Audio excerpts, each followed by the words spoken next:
Benni McCarthy, thank you for speaking to us here at CGTN Africa. First and foremost, why Kenya? Why did you take this all-important coaching job here in Kenya? Thank you for having me, Richard. Pleasure to be here. I thought it was a great opportunity. It's a prosperous country. They're very ambitious. New federation that came into power. So I think the project that they sold me was that they want to build a team from now up until 2027 when they host the African Nations Cup.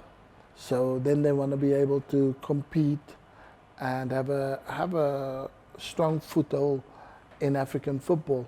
So yeah, I thought the opportunity and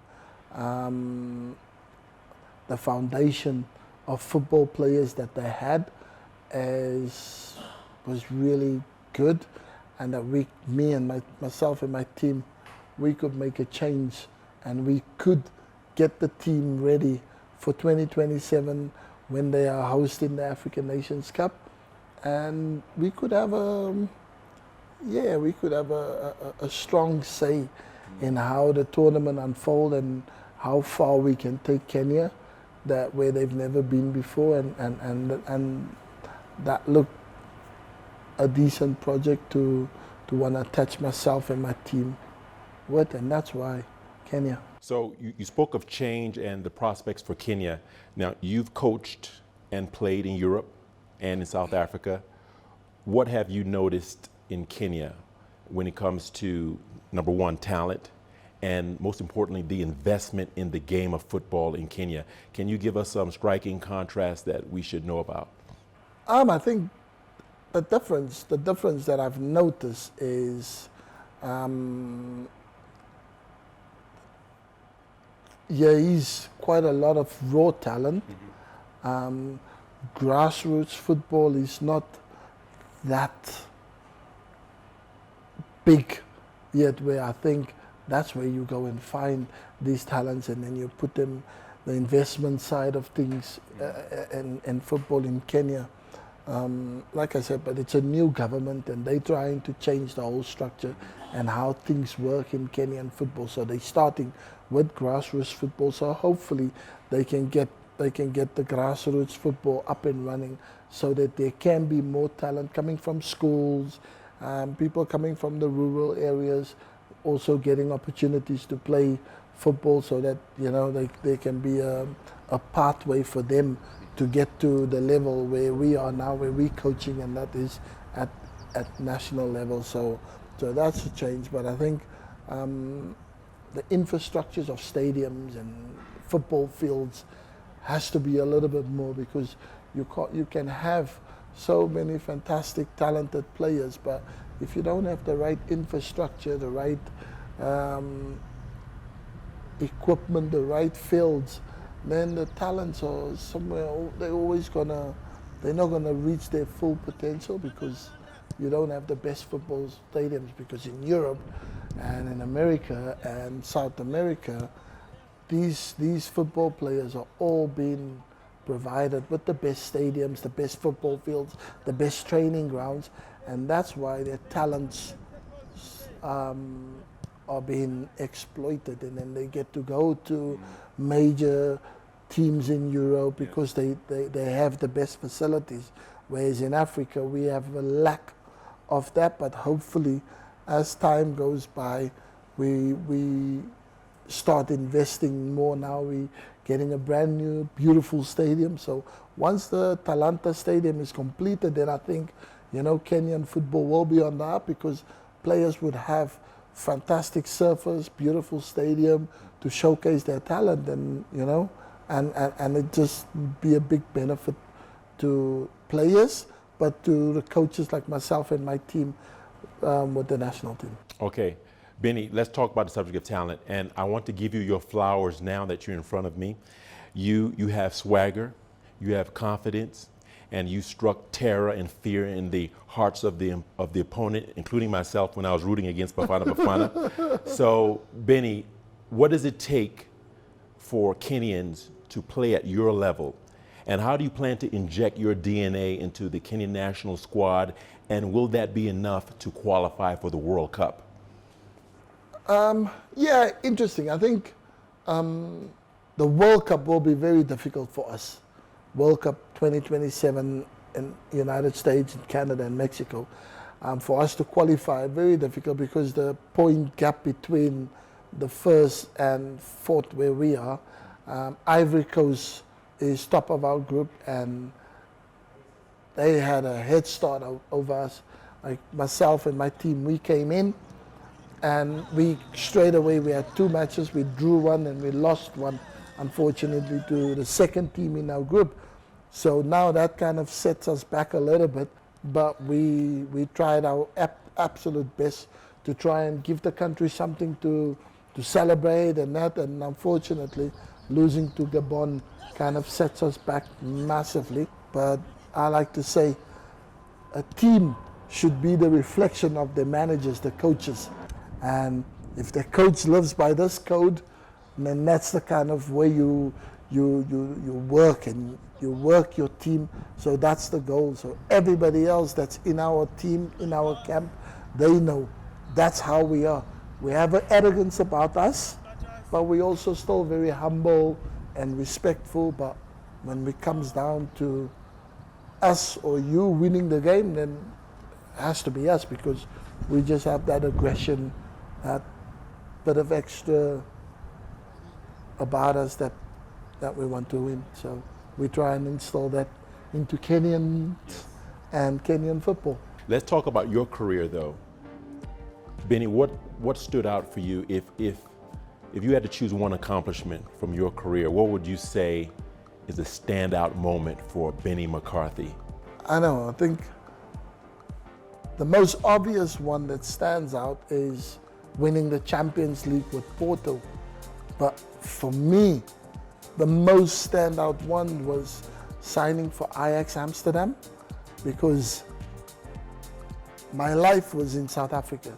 So I was from humble beginnings, hardship, from the Cape Flats where you know how difficult it is for anyone to come from there and make something of your life and make a career for you.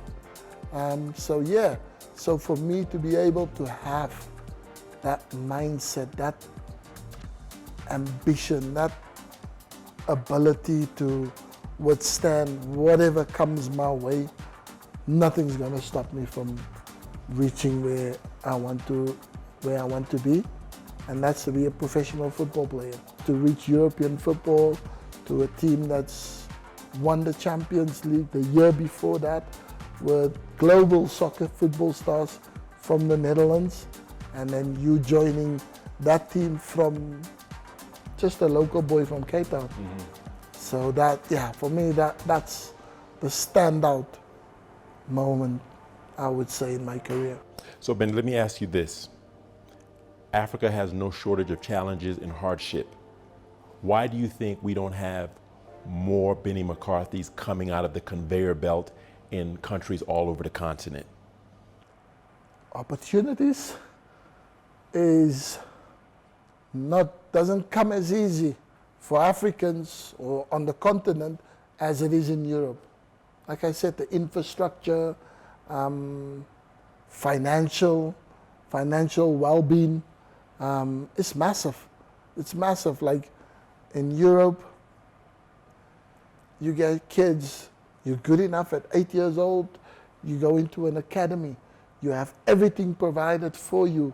You're literally being spoon-fed, like you are sought after, and then as you grow older, with the education that you get from the academies, most players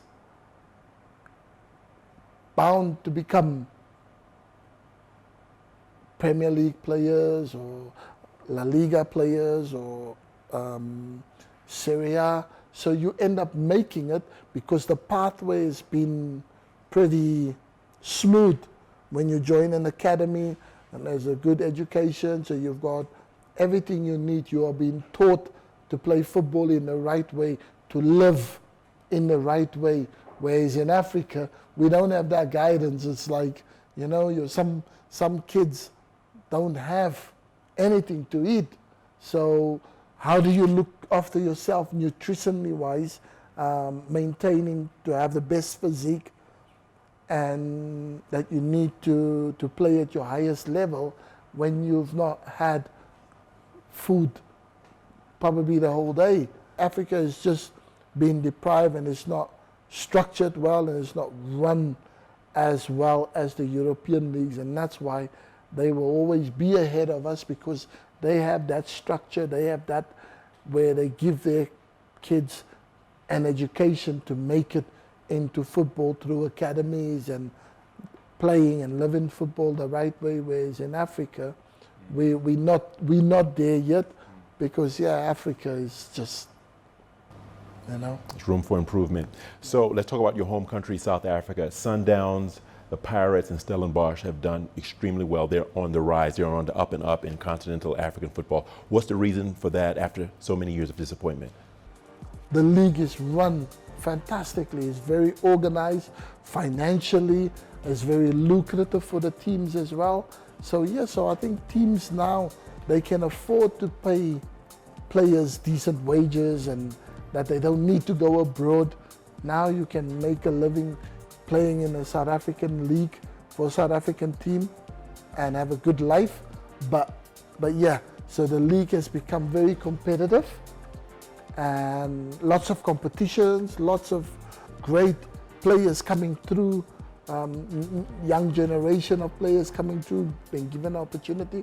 So the league is really on the high, and because of that, teams have stability, they're stable, and they are organized, they're financially sought after. So everything has just come together really nicely for South African football on a whole. So that's why you see the success in the CAF Champions competitions, in the CAF Champions League.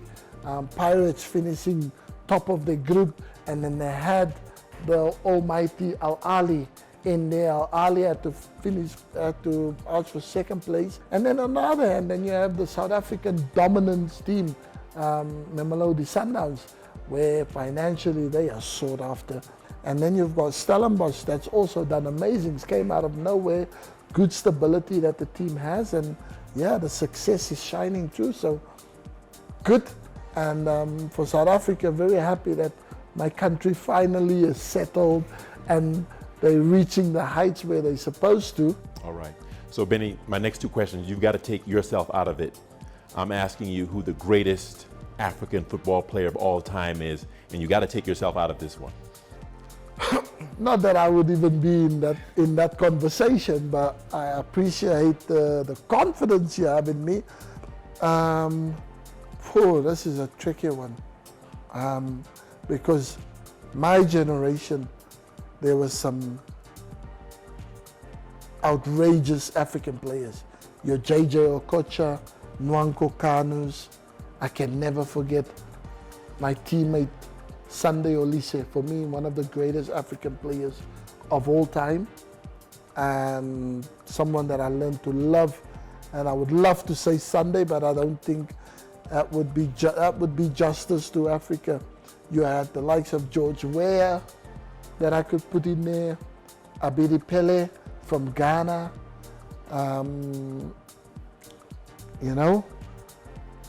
But if I have to throw my hat in there for the greatest African player, I think Mo Salah, Sadio Mane, they come very close to that. Mm-hmm. But since I was from that generation, I will go for none other than Samuel Eto'o from Cameroon. Samuel Eto'o. I just think he's incredible. The story that he's gone through, to end up playing for Real Madrid and then joining the arch rivals Barcelona, and then winning the Spanish league the Champions League in the manner that he did, and then left to go to Inter Milan and done it on that platform, I think, yeah, if you do it on two of the world's most toughest leagues in the world, in Spain, in Champions League, European competitions, and then you go to Italy and you prove it there, then for me that's more than enough. So Samuel Eto'o, for me, the greatest African player. Okay, you're not off the hot seat just yet. One more question before we let you go, Benni. The question of the GOAT.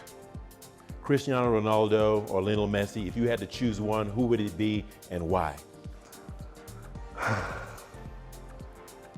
You know, I try to explain always the situation. I think everyone has the right to their opinion, you know, and there's no right, there's no wrong. That's just what that person feels and what that person feels. And I think they are the two most greatest players on the planet that we've ever seen in our lifetime, for me. But if I have to choose one,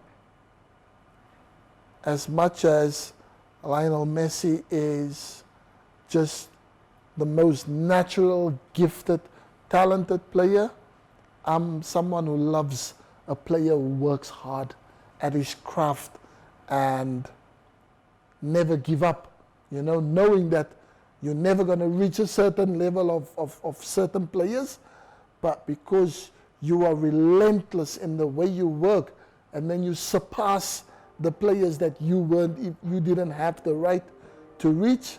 And for me, that has to be Cristiano Ronaldo. The mindset and the desire and the willpower to do what he's done. Oh man, I'll have that all day, every day, over natural talent. Not that I don't support or appreciate Lionel Messi. I absolutely love both players.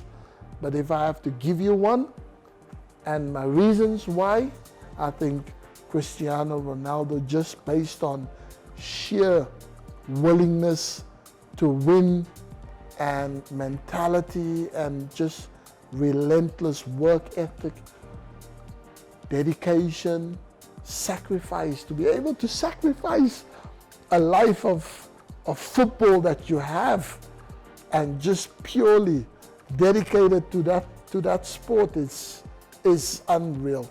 It's unreal.